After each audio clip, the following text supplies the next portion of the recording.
Hey, everybody, and welcome back to Double Your Sales Now. Today, we have speaking industry expert Angela Cox, and she's going to share how COVID-19 is impacting, challenging all of us as speakers and what the opportunities are right now. So, Angela, thanks for being here today. Good morning. I'm excited to be here. I'm excited to have you. I've wanted to have you on the show for a long time, so we're gonna pack a lot in. What we didn't know was that the pandemic would happen, so our conversation is going to be a little bit different.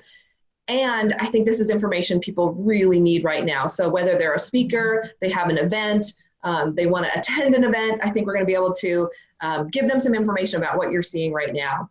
Before I introduce you, I just want to say hello to our listeners all over the world, 90 plus countries now listening in. Thank you so much.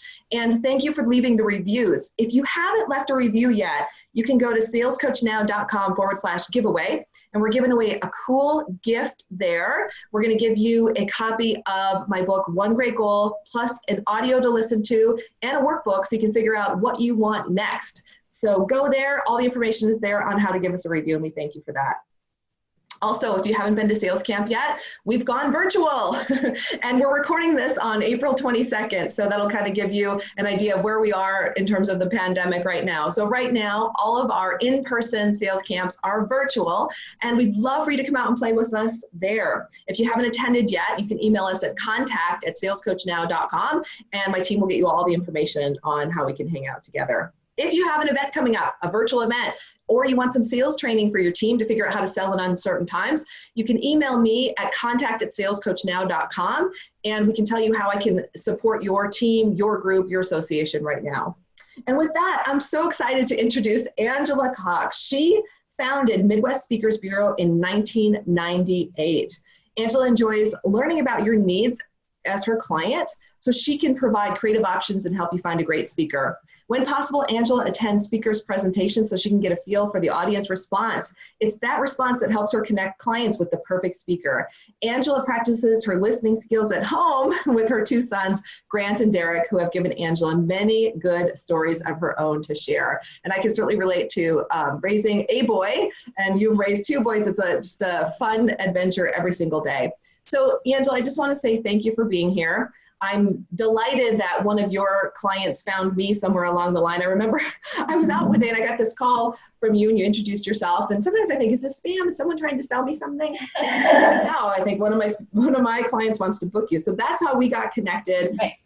I got to do your showcase, which I know you're going to talk about at the end, which was phenomenal. And I've been able to work with some of your clients. So it's just been fun getting to know you. So tell us your story. How did you get into the world of owning a speakers bureau? Like, how did that happen? Okay. Well, at the time, I didn't even know there was such a thing as speaker bureaus or professional speakers. And I was working for a seminar company. And so I was selling membership to clients, and we would host these events every 6 weeks. And so what I was finding was that the companies that I was talking to, they wanted to bring in a speaker. They didn't want to send their employees out to see a speaker. Right. So pretty soon I started giving them ideas on speakers, and I started doing research on speakers. And so it kind of just morphed into a business. And I was trying to get my boss to do both, to do the webinar series and then let me sell, speakers. And he didn't see that as part of his vision. So I started my own company then. And now it's been 22 years later. So there was really a need for someone that understood the speakers and then could match them with the right audience. Yeah, and attending your speakers bureau, or excuse me, your speaker showcase was phenomenal because I got to see your clients who flew in from everywhere to Des Moines, Iowa to hang out and meet your speakers. And it was just such a testament to how much your clients love working with you and how you support them and how you really do match it up. And I could see just the years of work that had gone in because that room was packed. So take us back to 1998. You make the decision, you're going to launch the business, it's happening, which is all very exciting until we realize we actually have to sell and do other things. So what I'm curious about is, did you have any limiting beliefs about selling in the beginning or quoting high speaker rates, or what was that like in the beginning for you? I think back then, sometimes what you don't know helps you, because I just went out there and I started knocking on doors and asking people for help. And I think that was the one thing that I realized early on, is that if you ask for help, people will give you help. So I'd meet with one meeting planner and I'd ask them for other names of, their friends or speakers that they had had in the past. And then I'd talk to speakers and they would give me 4 or 5 names of speakers that they were friends with. So it didn't take very long to build that database of speakers and our database of meeting planners. And I think going into it, I didn't know what I was doing. And right, so sure. I just, saying, hey, I need help, I need to figure this out. People gave me that help. And I think that was what really, kind of propelled us along, is we were willing to ask for that. I think that's such a great reminder for all of us, especially during this time now, being in a pandemic and being more isolated than we've ever been. And I think as entrepreneurs, we forget to ask for help, and asking for help with referrals right now, I think is really powerful. And so give us an example. So I always like to ask, like, how did you ask? So if you were going to ask somebody right now for a referral to another meeting planner, what would you say? How would you say it? That's a good question. And you know what? At the very beginning when I started, I was really good at this. And then I think over the last 22 years, you stopped doing some of the things that, that you were doing in the beginning. Because like right now, like in the last couple of years, business has been, we've been at the top of our game. 2 or 3 leads would be coming in every day, and we haven't had to be that proactive to reach out to our current clients and ask for those. But now with the conferences being shut down, now we're having to go back and build more on those relationships. So it's kind of, with the pandemic, it's kind of taken us back to the very beginning, and building those stronger relationships, where before we were so busy that I don't think we were taking a lot of time in building those relationships. Yeah, it's such a great reminder. And I think a lot of us got into that place of complacency of like, things were great. I think so many of our clients were set to have their best year yet. 2020 was going to rock. Everyone was out there. It was going to be easy. And now, we're back to the basics. So for you, phone, email, like, how do you ask?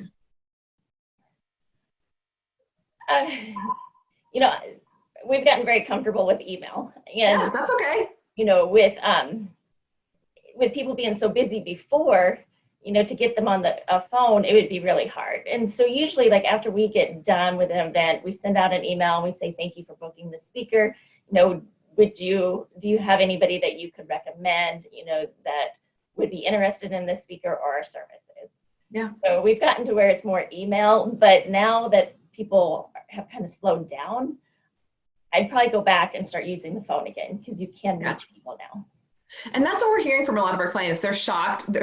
Even clients who are cold calling, they're shocked that people are answering, and they're getting, they're calling someone at a management level and getting someone at the C level, because the C level person is still coming into the office and they're shocked. They can't believe it. And so they're having these great conversations. I think what you just said was so great, though. It's just, as simple as just an email, and just reminding them of how you work together and asking if they know anyone else. And I think that's one of the things we talk about on the show all the time is like, let's not make it complicated, right? It's pretty easy to reach out and ask for help. So I think you've helped everyone. We can all do that. And we all need to be doing that right now and really supporting each other.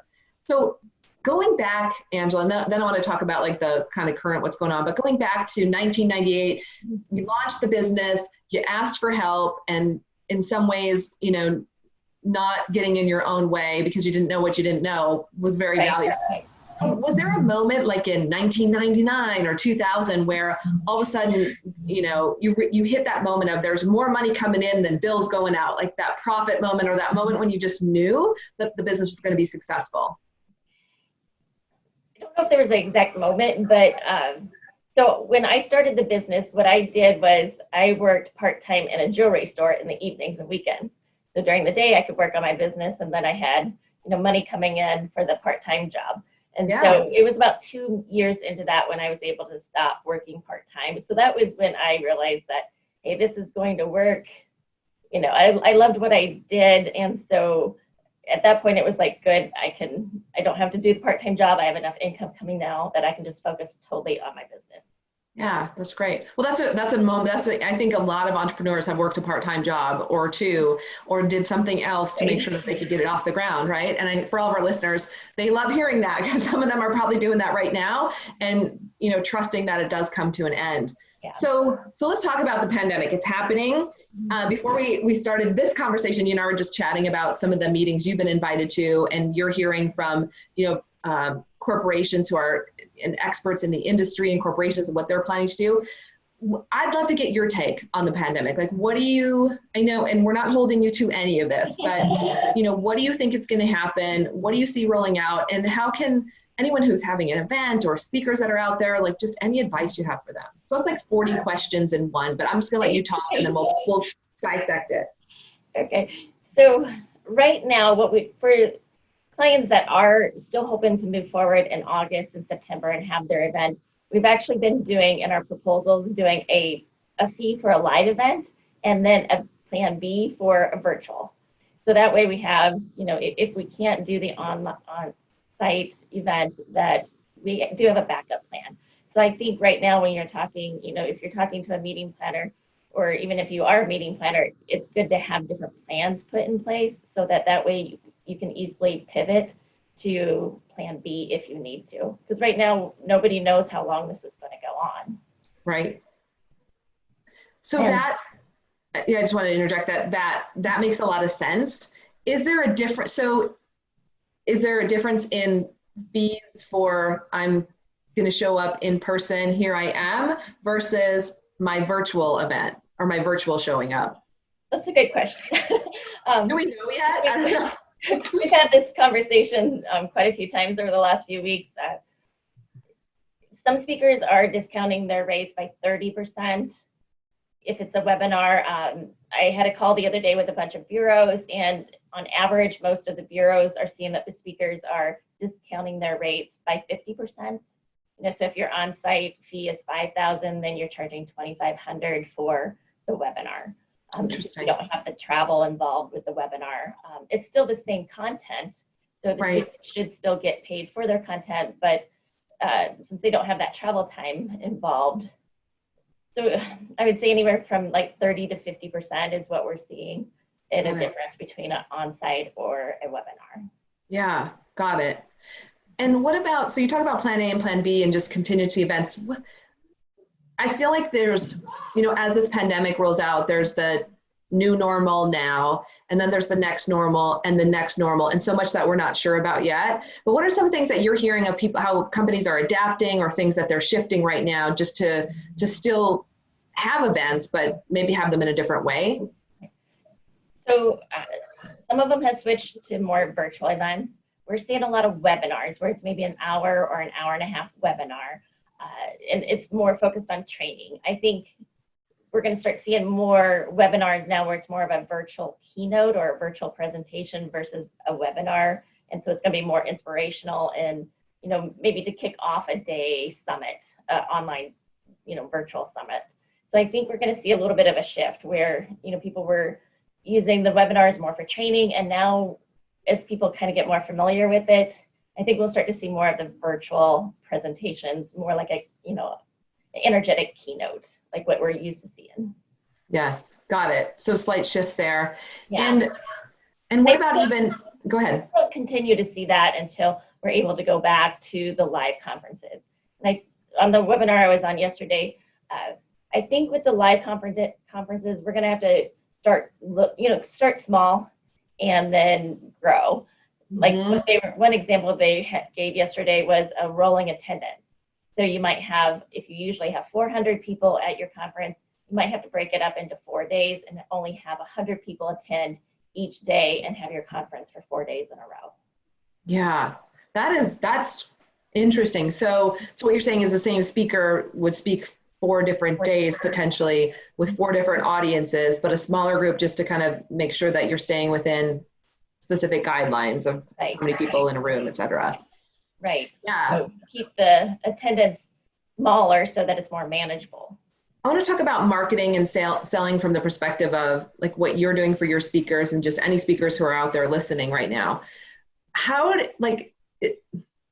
What are you doing differently to market since things are virtual now? I mean, is there anything you're doing differently? Are you reaching out to clients and saying, hey, all my speakers can be virtual right now if you need them? Like, how are you marketing in this new normal? At the beginning it was a challenge because when I knew everybody was trying to, when this first started, everybody was trying to reschedule their conferences, and you didn't know whether you should reach out or not. But now that we're 4 or 5 weeks into it, I've gone back to marketing like normal. Asking, I'll start off in an email saying, hey, I hope you're doing well. Hope you're staying safe. And then I go into, here's a new speaker on that has a presentation, for a virtual keynote or a virtual workshop. So we've gone back to pretty much marketing like normal, just because you need to stay in front of them. And, people are working from home, so they're actually reading their emails now. So now is a really good time what a to concept. market yourself, because people are actually responding. So when we do a newsletter or send out an email, we're actually getting a higher response. We are too, and it's so amazing to see. And the other thing we're getting a major response on is any virtual event that we're doing. So in the past, we might have a 3-week runway to put on a virtual event, and we use Zoom, and we cap it at 100 people on one of our live events, right? Because it's just a lot to manage.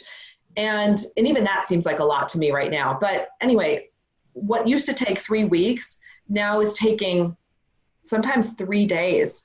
3 days we put 100 people, like they signed up so fast for a virtual event, we had to add another one. So, for people who are listening, your audience is paying attention. They're starving for information right now. And whoever's getting creative, I think, in terms of how they're marketing themselves, people are listening. So, right. And to your point of like, people are answering their emails and their phone calls. I feel like now, like when my phone rings, I'm like, oh, it's so exciting. Someone's calling me. We're so isolated. We just want to talk to someone. As you're reaching out to meeting planners, what's their, like, if you could take a temperature, just a sense of like, not literally, hopefully they're healthy, but like, what are they saying to you? How are they feeling? I think everybody's overwhelmed right now and they don't know what to do. Usually you can, and I feel this way. I mean, usually I can go into the office. I have a set plan for the day. I know what I'm doing. Right now, you go into the office and it changes by the minute, so you can't, it's hard to plan out and know, okay, we're going to have a conference this day and we're moving forward with it. And I think that's overwhelming and frustrating for a lot of people. Yeah, I think you're right. Mental health has been a topic we've talked about on the show, and we've talked about with our clients a lot lately, and just really, paying attention to how we're feeling and taking care of ourselves. Because I don't know about you, but I've literally felt like I'm on a roller coaster, like some really high highs and some really low lows and kind of in between. And having, my key circle of support around me is so important. And I'm sure the same for you and for, just everybody who's listening. It's a time when we need to be connected. Right. Well, we've had some clients that said, they rescheduled their March event for July, and now they're starting to promote their July event, and they're getting feedback that nobody wants to come, and so they're actually canceling their conferences now in July because people they're not comfortable attending a conference yet, or, so that's, I think, very frustrating for the planners that have planned it and rescheduled it, and now they're having to cancel. Yeah, I feel we pushed our in-person events out to June, and then June laughed at us, right? Like that's not going to happen. And so now we're pushing, live events into the fall, but mostly going virtual. Just, it's an interesting time. And I think you need to keep moving forward. So, in any new bookings, we have our cancellation clauses in there, and we want people to feel comfortable that they can book the speaker. So we just have been having those conversations in advance. Okay, so if we do got to cancel, this is what it looks like, or this is our plans, that these are our different options that we have if we do have to cancel. So I think being more proactive, I mean, before we weren't able to be proactive, now we're able to be proactive and come up with alternative plans in case it does cancel. That's a really good point, because we didn't have the pandemic, the pandemic clause in any of our contracts, right? And so what does that mean? I mean, for speakers, when a speaker holds a date on their calendar, no one else can book it, right? And so they're counting on that. So having, I mean, in my own world, we've moved fees we pushed events out, but then we've also said, I'll just do it virtually, or I'll record it so you have it, but it's still on the calendar. We still have that business agreement. I mean, how do you feel about that? How are you holding? I mean, is it kind of the same? Like you have a plan B, if it goes virtual, you'll adjust things, or? Yeah, with the ones that we had in March and April, a lot of those were scheduled for 2021. Okay. So we had between March and September now, we've rescheduled or canceled 150 events. So Wow. each one we've had to handle a little differently. Most have been able to reschedule. One of the challenges was, though, that a lot of the hotel people are not in their offices, and so getting new dates for 2021 have been a challenge. So we probably have close to 50 that are still pending for new dates in 2021. Some of our events rescheduled for July or August, and now we're seeing them having to reschedule again. And there was a few that just couldn't reschedule. You know, they financially could not reschedule, and so we ended up having to cancel a few contracts there too. Gotcha. Yeah. Flexibility, I think, is the special word for 2020 right now. Well, I feel for everyone. I want to talk about some good, strong stuff too in the speaker world. I know, you have some phenomenal speakers on your roster, some of them whom I've had the pleasure of meeting, and, they command really high speaker fees. And so I would love to share, if you could share 3 things with our audience regarding, how does a speaker go from 3K to 5K to even 20K and beyond? Like, what advice would you give? What suggestions for them, for someone who wants to make those leaps? So first, I would say become an expert in the topic that you're most passionate about. So most speakers will have, 3 to 4 topics. When a client calls in and asks for a specific topic, say like sales, I have certain speakers that pop to mind right away. So you want to have that top of mind, with the meeting planners, and I think that will help you increase your fees, over a period of time, because you get known for being an expert in that field. Sometimes I will have speakers call in and I'll ask them what they speak on, and they say, well, whatever the client wants me to speak on. So you need to be an expert in your topics and know which ones you're comfortable, speaking on. So that would be the first one, is just becoming that top of mind expert in whatever topic you're going to speak on. And then second, your marketing materials, so I would say every 6 months, you need to be looking at your marketing materials, updating them, adding new testimonials, adding new client lists, videos. I have a lot of planners that don't want to look at a demo video that's over a year old. And I think so every time you have that opportunity to videotape yourself, you need to videotape it so you have that tape on hand when you go to make a new demo video. And then just continually updating your presentations. Like right now, a lot of speakers have updated their presentations to include, challenging times or leading in chaos, so something that fits with the time. Yes. If you let your programs get dated, they want somebody that's current. And then the third thing would be just to continue to perfect your stories. Sometimes just taking, and you might feel very comfortable with your presentation, but just adding in 1 or 2 words into a presentation, or adding in a little bit of like a space, or just the way you present it. I think by making those little improvements, that keeps your fee going up. Yeah. Like for example, I've had speakers that go and they'll take an improv comedy class so that they can get the timing right on their jokes. Yes. And you can tell when they have that joke and they deliver that punchline that it really helps. Or just adding in a word or 2 in a story will help make a bigger impact. So I think the speakers just need to keep improving themselves and improving their presentations, and not just saying, oh, I have this presentation down, I'm not going to ever tweak it. Right. I think that keeps them moving forward. Yeah, so excellent. I'm just going to reiterate, so for everyone who's taken notes out there, so be the expert in the topic for sure, and deliver what you love to do, because yes, we can deliver a lot of topics, but what are you going to be on fire about when you're on stage? And because we're going to feel that. Update your marketing materials. Yeah, that's a good reminder. We all need to be reminded no matter what we are. Like the picture from 5 years ago, probably not the best, and we've all been there. And then just updating your stories and the content. And I think you're right, like the timing. And I remember at your event, one of the speakers was actually a comedian, and it's so fun to watch comedians on stage. And, I have jokes sometimes, and sometimes they land and sometimes they don't, but it's a good reminder. That would be a fun thing to do, take an impromptu class just to really fine tune the joke telling and all of that. But you're right, it's this ongoing piece. And then Angela, I think there's all those pieces that you can massage and you can tweak. And then sometimes, of course, we all have off days and we have great days, but there's then that magic that happens on stage that I think is less tangible, less trainable.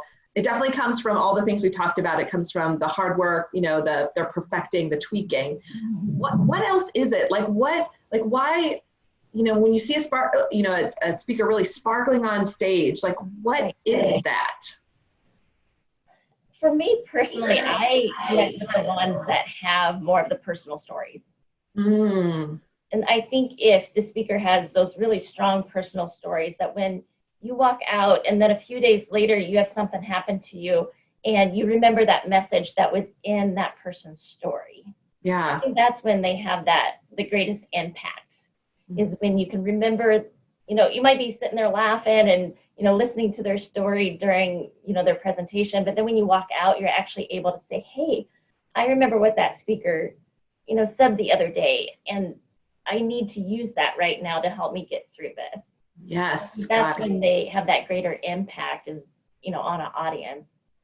So that story, that piece that inspires us, that nails us right here, that hits us in a place that keeps us going. Right. Yeah, I think you're right. And that we remember it because it was so pointed. And I think there's such an art to storytelling and practicing in that area and getting training and then fine tuning and fine tuning and fine tuning. And it's not, like you're saying too, I think it's really important to differentiate. It's not enough to just keep getting on the stage, because you're not tweaking, you're not fine tuning.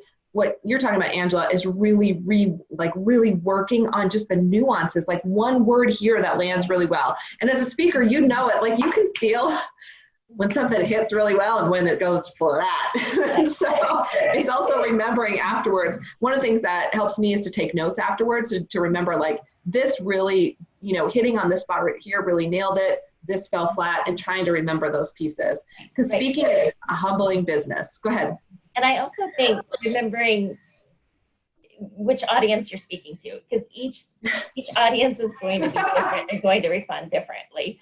So I might be able to have a speaker that, they get a standing keynote with, this group, and then I put them in front of this group and it's a completely different audience and they fall flat. So I think knowing as a speaker, knowing what works with, say, maybe a construction group versus an insurance group, because you're going to have different stories for each audience. Yes. And a different approach. And even what you wear might be different, how you show up, how you connect before and after. That's such a great point. My corporate audiences are very different from my entrepreneurial audiences, like two completely different worlds in how I connect, what I say, what I don't say, and the stories I tell. So but even the size of the audience, I think, matters, because, the audiences want to engage and they want to participate in the speaker's presentation. But with some groups, they're just so large that if you ask a question of the audience, they're not going to respond. In smaller groups, you can ask a question and, you'll have 2 or 3 people raise their hand and participate with you, but you don't get that in the larger audiences. Yeah, that's a really good point. Yeah, I mean, it's, especially when if you're delivering a keynote in a large audience, that is to be so polished, so perfected. It's really what's the word? I can't even think of the word. You're delivering your piece, so to speak. It's like a play. It's like art on stage, whereas the other ones can be more interactive. And I've had to learn the hard way of this is me delivering art. Over here, this is me being able to connect a lot more. And that's a really good point for everyone who's listening, because that's getting that and really understanding the audience you're in front of is so important. And I know you do, in your company, you do a great job of making sure we speak to the client ahead of time. Why is that important? How important is that? What do you want to say about that piece? Because I didn't always know how important that was, when I first started in the speaker world. Yeah, no, it's very important to have that conversation with the meeting planner to get the background on the audience, who's going to be, in attendance, and what their main objective is going into that keynote. If it's the closing keynote, how does that meeting planner want you to leave their attendees? Do they want it more on a high note, or more content, or a wrap up? So that's always good to know going into the presentation what that meeting planner is looking for. Yeah, it's excellent. Before we wrap up and before we talk about how we can learn more about you, what I'm curious about, just from an entrepreneurial perspective, you just talked about, you just had to reschedule, you're rescheduling 150 events. So, you have a very busy, very active, very successful business. You have children, you have a busy life. How do you balance it all? Any advice for our entrepreneurs out there who have growing businesses? I have no life balance. Good. I think that's honest. Well, how do you get through the day? I listen to a lot of speakers on life balance. Right. I have no life balance. You're like, that doesn't work for me. How do you manage it all? I think you just got to be able to adapt quickly. Especially when my kids are older now, so they're just off playing video games all day long. They can manage themselves a little better, yeah. I would have to run and check on them, and you just never know when they're going to get sick. So I think, just being able to kind of roll with the punches, and, I might have my plan for the day, and then your child gets sick, and you just got to roll with it. And maybe in the evenings, then you put in a little bit extra hours, or, I work a lot on the weekends. For me, I like working on the weekends because it's quiet. I can get things, set up for the next week, and I just feel more prepared. Sure. Yeah. So I like to say that, during the week, I'm working on my business, and then on the weekends, it's my hobby, since I have no life balance. But here's the thing, Angela, you love what you do. So it doesn't feel like I'm working, 60, 70 hours, even though I am. But I love what I do, so it doesn't feel that way. Yeah. And I get it.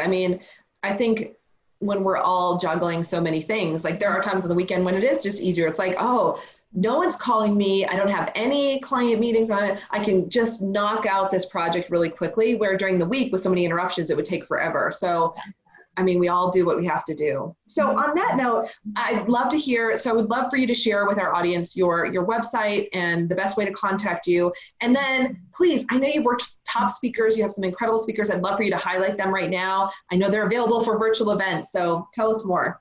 Okay. So our website is www.speakernow.com.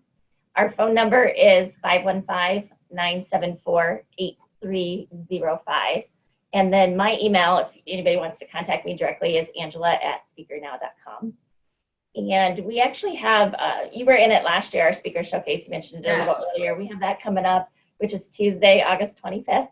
And so we're hoping that everything is a go for that date. But what we do is we have 14 speakers. Each speaker gets to deliver 12 minutes on stage. And we usually have about 80 to 100 meeting planners join us so that they can actually watch those speakers live. So we have that coming up, like I said, on August 25th. That's great. And fingers crossed it's going to happen. Or you might have some really cool virtual event this year and have 1,000 of your meeting planners from across the country. So tell us about some of your speakers and just some of the topics that they talk about, or things that they talk about that really might be helpful for companies during this time. So right now what we're seeing is a lot of our speakers are adapting their programs to include the coronavirus. So we might be seeing speakers that have a program, leading in challenging times or leading in chaos. So there's a lot of speakers that are, revamping their program. Right now, one of our biggest requests is economists and political speakers because people want to know how this is affecting. So some of the speakers in that category are like Jeff Bush and Andrew Bush, Ted Buchholz. So, some of those speakers are really hot right now just because people want to know how the economy is going to be affected all of this, and then adding in the political election coming up. So people are looking for answers. So that seems to be a really hot topic right now. Mm-hmm. Yeah, awesome. Well, good. Well, thank you so much for being here. Again, everyone go to speakernow.com. And if someone wants to go to speakernow.com, they can fill out a form as well if they have an event coming up. Yeah. There's a form on there. And all of Angela's information, you can reach her and her team there. Angela, we just wish you and all of your speakers and your team a successful moving forward through this pandemic, because it is possible, like as things shift, I think more and more virtual events can come online. So we just wish you a great rest of this year and hang in there. Thank you. Thank you. And to our listeners all over the world, thanks for being here today. We appreciate just being together. I mean, this is a time when we all need to come together. If there's anything we can do for you, you can go to email us at contact@salescoachnow.com if you have any ideas that you'd like us to talk about on the show or any guests that you'd like to recommend. And also, if you haven't gotten it yet, you can also go to salescoachnow.com/gift. It's a PDF on 6 secrets to doubling your sales. So it's pertinent in this environment or any other environment. So grab that, make sure you have it, and put it in front of you. It'll help you get through the next couple weeks and months as we go through the pandemic. Thanks, everyone, and we'll see you on the next show. Thank you so much for checking out this video. Subscribe and ring the bell if you haven't yet. And if you want to check out more videos, tap the screen right here.